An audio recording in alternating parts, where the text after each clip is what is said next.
आ रही ना, आ जाओ। तो बोलो। मैं ये चाहता हूँ, सरकार अगर हमारी मांगे कुछ भी पूरी करती है तो मेरी एक मांग ये भी है कि सरकार को शिक्षा मुफ्त करना चाहिए। बिल्कुल। क्योंकि हर इंसान को, भारत के हर नागरिक को मुफ्त शिक्षा, अच्छी शिक्षा पाने का हक है, क्योंकि इसीलिए हमारा संविधान बनाया गया है। नहीं तो हम राजा महाराजाओं की तरह न जीते कि हम भाई गुलाम हैं, ऊंची जाति वाले राज करेंगे, नीची जाति वाले गुलामी करेंगे। अभी तक गुलामी करते होते। अभी तक गुलामी करते होते। अगर हमें बाबा साहब ने अगर हक दिया है तो मेरा अधिकार है मुफ्त शिक्षा पाने का, क्योंकि मैं भी सरकारी स्कूल से ही पढ़ा हूँ, सरकारी स्कूल से ही पढ़ा हूँ।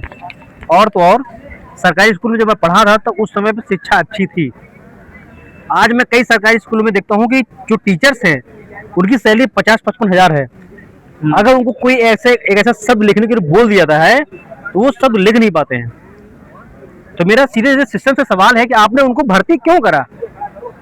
इसका मतलब आपने डोनेशन लिया मोटा। देखो, मैं इस पर कहना चाहूंगा, ये भर्ती चाहे किसको कर ले, कितना भी काम करने वाला आदमी हो, यदि उसको ढीला में रखोगे आप तो वो मक्कार हो ही जाएगा।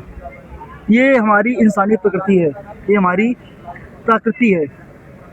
जिस तरह से हम अपने घर का रास्ता नहीं भूलते हैं, उसी तरह से अगर किसी भी इंसान ने शिक्षा ग्रहण करी है तो शिक्षा भूलता नहीं है। जिस प्रकार से ये सरकार से मीडिया ने पिछले 12 सालों से सवाल नहीं पूछा, सरकार निकम्मी हो गई। ठीक उसी प्रकार यदि आप उसको प्रेशर नहीं डालोगे तो वो निकम्मा हो ही जाएगा। मीडिया ने सरकार से सवाल पूछा नहीं, मीडिया को सरकार ने सवाल पूछने के लिए लायक छोड़ा ही नहीं।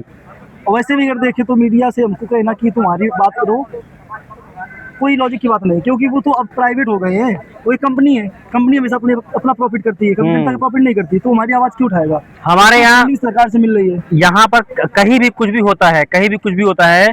अभी लखनऊ में, मैं जहाँ रहता हूँ लखनऊ में अलीगंज है, वहाँ पे एक कोचिंग में आग लगी थी। उसके बाद वहाँ पे सीएम योगी जी पहुँच गए, दुनिया भर की मीडिया पहुँच गई, है ना।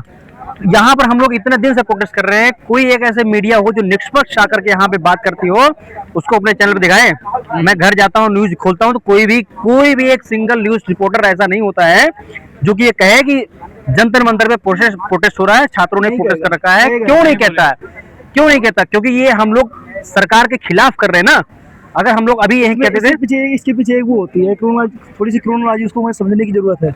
देखो, अगर वो सरकार से सवाल करेंगे, सरकार उनको ऐड देती चलाने का, उसका पैसा मिलता है। अब आजकल लोग मीडिया चैनल बहुत कम देखते हैं, जिससे उनकी कमाई ना के बराबर होती है।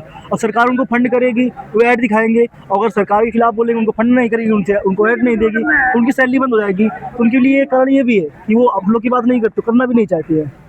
तो ऐसे में हम लोगों को, जो हम डिजिटल पत्रकार लोग हैं, जो सोशल मीडिया के माध्यम से अपनी आवाज़ उठा रहे हैं, अपनी बात रखने का काम कर रहे हैं, तो हम देशवासियों से यही अपील करना चाहेंगे कि ज़्यादा से ज़्यादा लोग हम जैसे लोगों को देखें, सुने, समझें हम क्या चाहते हैं। करेक्ट है। हम मीडिया जो होते हैं ना, ये सरकार की झूठी बात ना वो ऊपर उठा देते हैं, सही कर देते हैं उसको, ये बात है।